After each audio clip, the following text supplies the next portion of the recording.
Welcome back, my beautiful friends. You're listening to A Moment of Zen right here on 710 WOR, the voice of New York, iHeartRadio. I'm your host, Zen Sams. Up in just a few minutes in our influencer segment brought to us by Revere Securities, we are featuring Rachele Brooke Smith. She's an actress, a film producer, an inspirational speaker, a wellness expert, and co-founder of Relationship Renegades. She is joined by Emilio Palafox. He's a wellness expert, an actor, a relationship coach, a domestic violence speaker, and co-founder of Relationship Renegades. You feeling the connection? A husband-wife beautiful combo. They are certainly not your average relationship coaches, setting new baselines for what's possible in life and love, rebelling against traditional relationship development mechanisms, and providing the missing piece of integration, identity transformation, and habit formation. Together, they're empowering humanity to co-create a world where healthy relationships are the new norm. I didn't even think that was at all possible. Today, we're chatting sex on the first date, millennials and Gen Zers in relationships, what is important, and how to keep it real and feisty. Is having sex on the first date a help or a hindrance when it comes to forming a relationship? It's a topic that's been much discussed, and opinions are constantly changing. There certainly used to be a stigma attached to a woman, in particular, sleeping with their date instantly, but these views seem outdated. So, what's the verdict? Some argue that it harms the chances of a proper relationship blossoming by putting out too soon. Others would suggest that sexual compatibility is a deal breaker to relationships, so it's important to find out early on if you're a match. Some people think there should be a 3-date rule for sleeping with someone. Well, who's to say? But here to chat some more are Rachele and Emilio, not your average relationship coaches and founders of Relationship Renegades. Welcome to the show, superstars. Thank you so much for having us. Thank you so much for having us, then. Absolutely. Let's get to it. Rachele, I'm going to start with you. So, sex on the first date, what's the verdict? Man, so first and foremost, I think there's not one answer for everyone because we're all so different. We're all so unique. I'm a big believer that pretty much society has this thing where they're like, there's one answer for everyone. And there's just not. We're all so different. Situations are so different. But speaking for me personally, on our first date, we did not sleep together because I had this feeling for me personally. It was this feeling of like, I wanted to so badly because I pretty much knew right away that this was the man I was going to marry. I even called my mom the next day saying, Mom, I met my future husband. Yeah. But it was this feeling of like, I want to deeply get to know someone before I commit intimately like that because it does change things. And I feel like I'm so grateful that we did hold off a couple days before we slept together. What? I know, but it was Emilio, what's your take? Okay, so you held off a couple days. What's your take on this? If you had to go give advice. Yeah, I mean, totally. So, I do strongly recommend that you wait. I'm all about, and it can be fun, right? It's like a pleasure delayer kind of thing. It's fun to be a little pleasure delayer, and it, creates a lot of intimacy.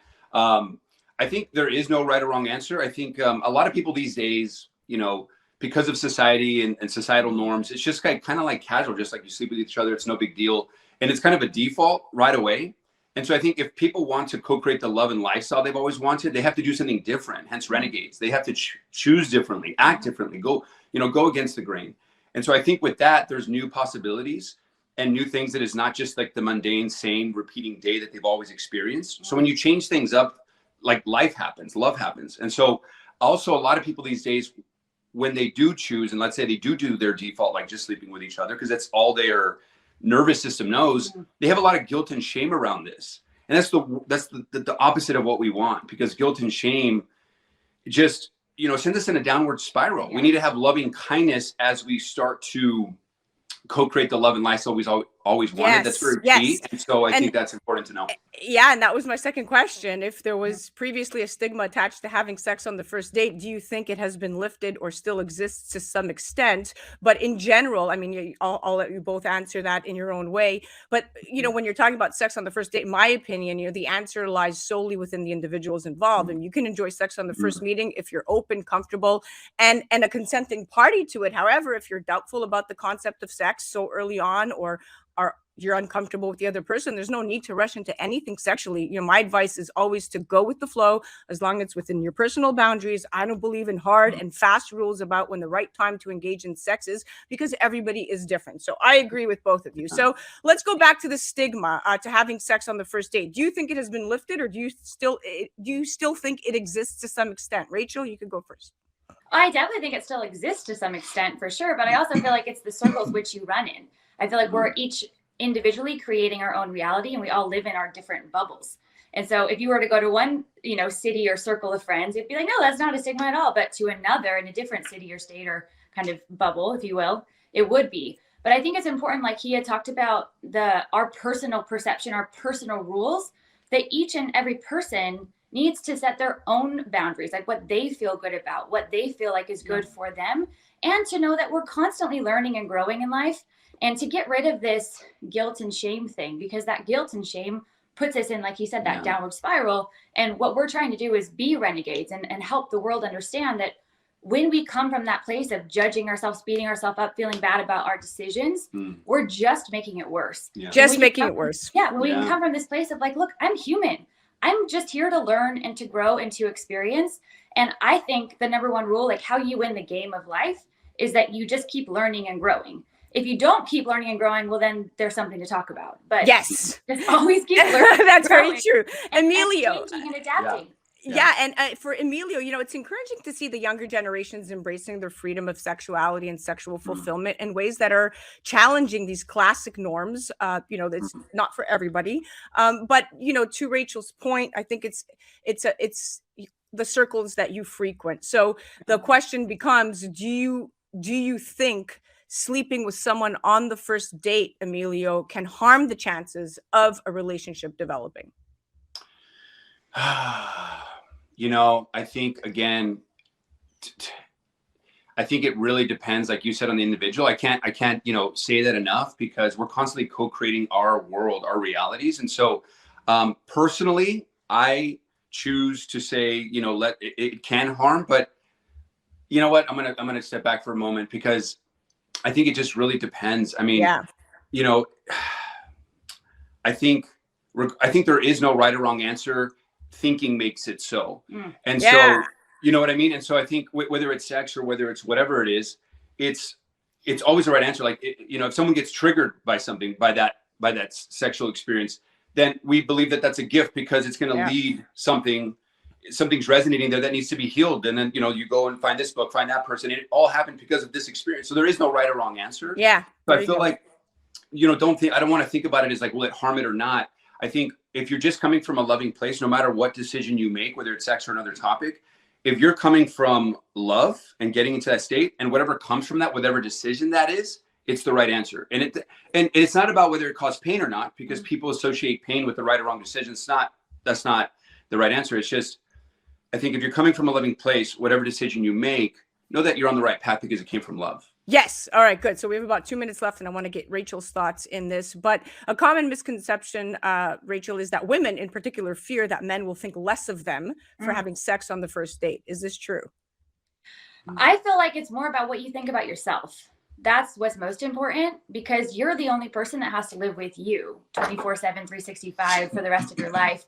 And so I think making decisions more from a place of, how will this make me feel about me? And will I feel good tomorrow morning? And will I feel good looking at the mirror the next day? Is this going to boost my confidence or lessen my confidence? Is this going to make me have more self-love and feel whole inside?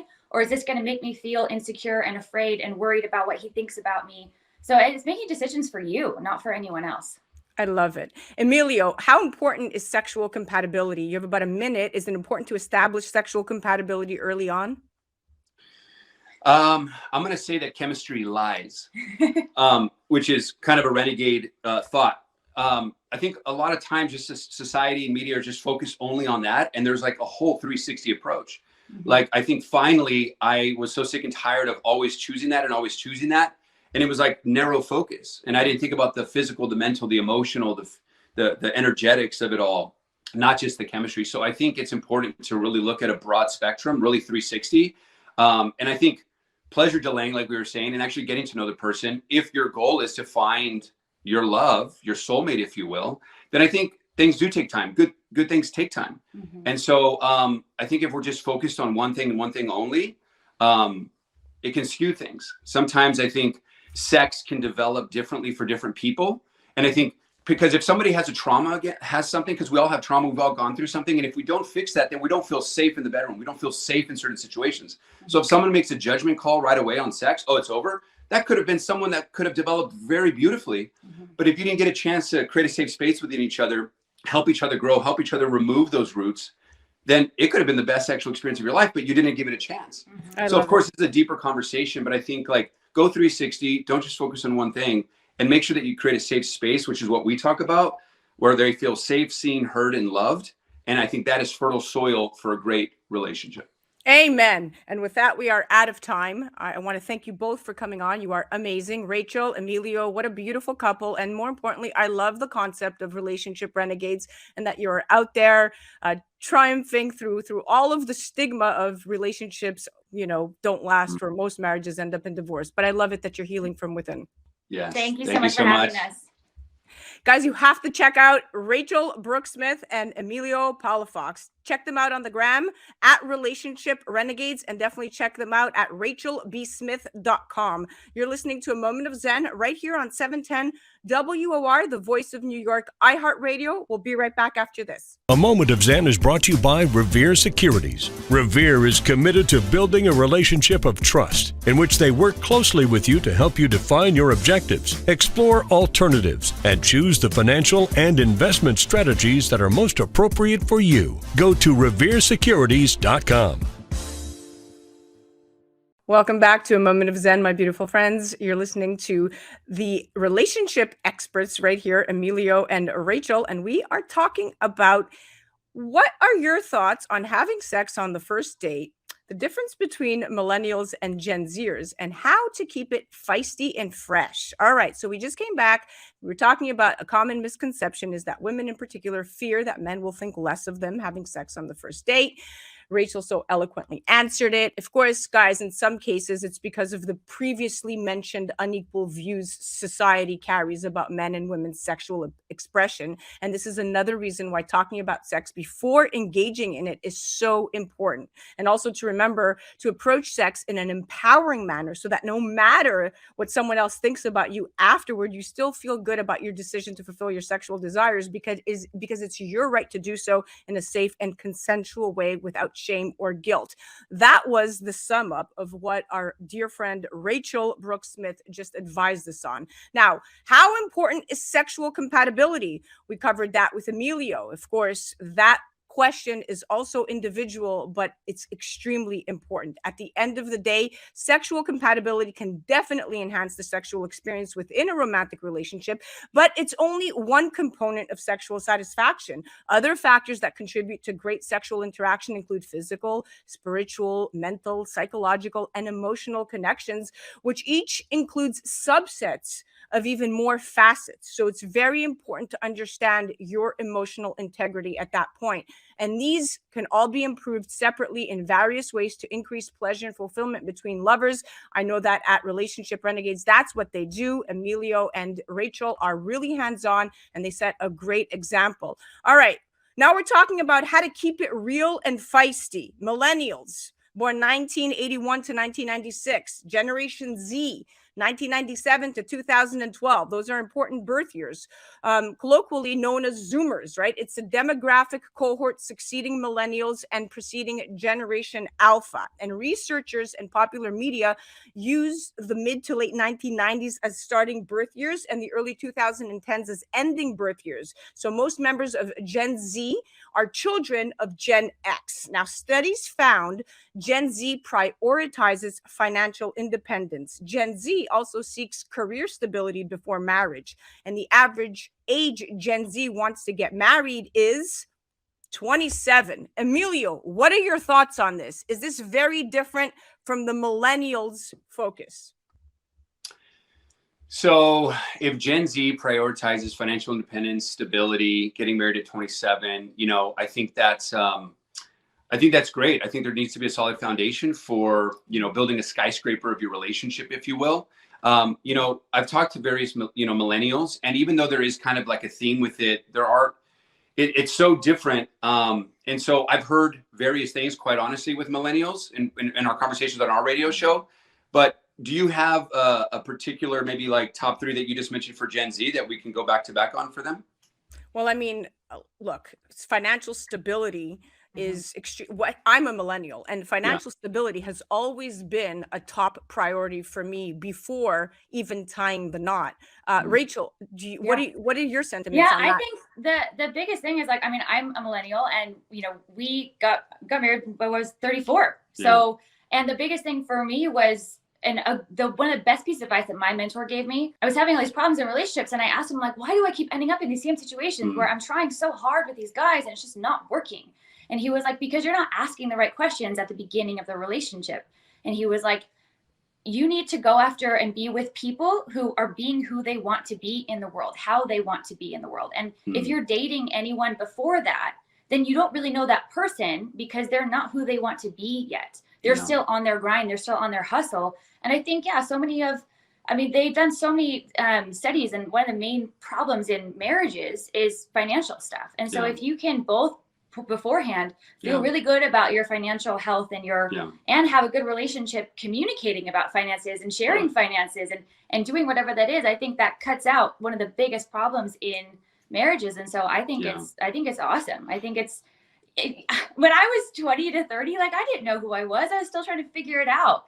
And I feel like it wasn't until I was about 30 years old that I really was like, I feel like I know who I am now. And then I could really be with someone else without trying to be who they wanted me to be, because I really knew who I wanted to be. Totally. Yeah. I think that's important. And I think also, just to kind of talk about a little something extra to that, is a lot of people have their list of what they want in a person. It's very important to, of course, write that down and, of course, be able to find that. Well, first of all, become that, and then they will find that.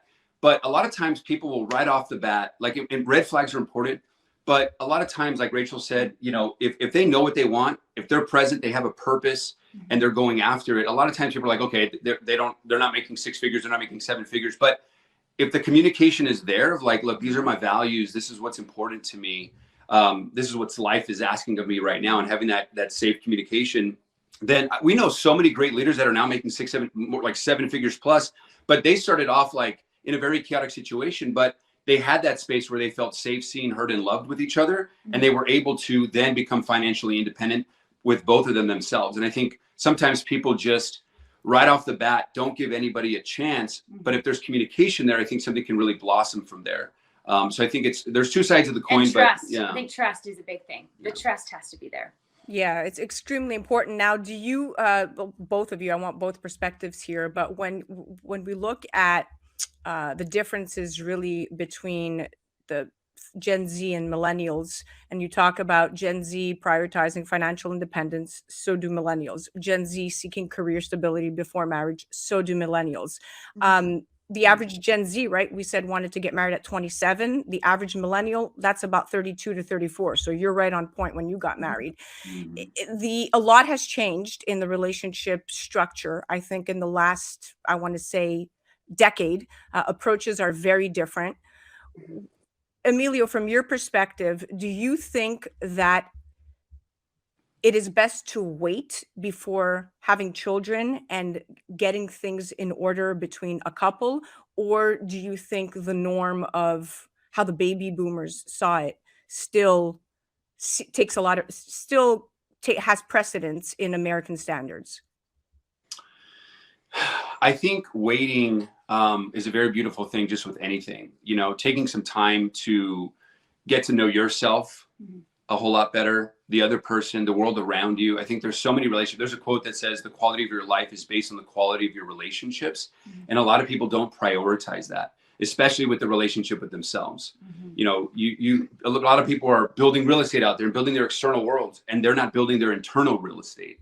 And so I think when you take the time to really find all the things that haven't been serving you, start to remove those. When you start to bring all the beautiful things a part of your life and surround yourself with those types of people, then there's a lot that can flourish within yourself and then your relationship, right? If I'm feeling really good about myself and everything that I'm doing and everything that I am, then I'm going to show up better in my relationship. So that goes physically, mentally, emotionally, spiritually, financially. And I think when you can wait and take the time to rep those, nurture those, water those, then then a lot can blossom. Now, again, if something happens, because life happens, Yeah. then there shouldn't, then that's okay. There shouldn't be any guilt or shame with anything. You have to, roll with the punches. One thing that I'll end with is, a lot of times there's a quote out there that says, don't fight the river, be the river.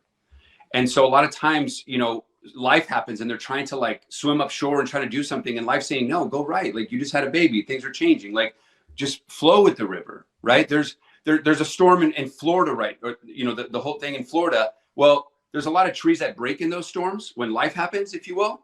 And there's certain trees that just bend and don't break. So I think when you have that mentality, then you're able to kind of ebb and flow in life and just allow whatever happens to be okay and to go with that river, rather than just trying to just do this one thing. It can create a lot of pain and suffering. So I'll digress there.